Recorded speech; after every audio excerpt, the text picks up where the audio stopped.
Harshad Mehta scam के बारे में पता है? हाँ पता है। लेकिन क्या तेरे को ये पता है कि उस स्कैम में एक ऐसा इंसान जुड़ा था जिसका नाम कभी न्यूज में नहीं आया, बट अभी रिसेंटली वो न्यूज में आया था। कौन है वो इंसान भाई? वो इंसान का नाम बताने से पहले let me tell you a little bit of the story. जनवरी 2025 में सेबी ने एक स्कैम डिस्कवर किया था जिसकी वैल्यू थी 65 crore. Now this value might be sounding small to some people, however what is interesting in here is the mastermind behind it. We are talking about the very infamous Ketan Parekh. So this was a front running scam.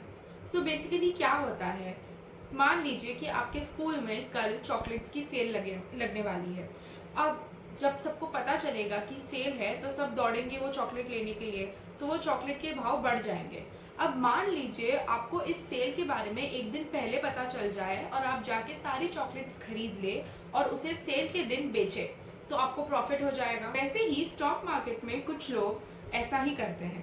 जब उन्हें पता चल जाता है कि कोई बड़ा investor या बड़ी कंपनी कुछ बड़े अमाउंट में शेयर्स बेचने या खरीदने वाले हैं, तो वो उनके पहले ही शेयर्स बेच या खरीद लेते हैं, जिससे उन्हें प्रॉफिट हो जाता है। सो सेबी को एक पैटर्न पता चली जहाँ पे कुछ बड़े ऑर्डर्स होने के पहले कुछ इंडिविजुअल्स उन सेम ट्रेड्स को एग्जीक्यूट कर रहे थे। जब सेबी ने इन्वेस्टिगेशन शुरू की तब उनके पास अकाउंट डिटेल्स, नंबर्स और बाकी की डिटेल्स आई। इसमें से एक नंबर ऐसा था जिस पे सबसे ज्यादा फोकस गया। The number was linked to Ketan Parekh's wife Mamta Parekh. जैसे जैसे इन्वेस्टिगेशन आगे बढ़ती गई, सेबी को ये पता चला कि ये सारे नंबर्स केतन पारेख से लिंक्ड है और ये लोकेशन ट्रेसिंग से पता चला। जहां भी केतन पारेख ट्रैवल कर रहे होते थे, ये नंबर्स वहीं पाए जा रहे थे। इससे सेबी को कंफर्म हो गया कि ये स्कैम के पीछे केतन पारेख का हाथ है।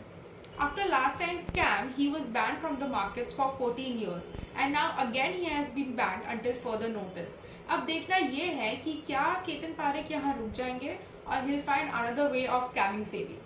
We'll be back with more such stories. Till then, stay tuned.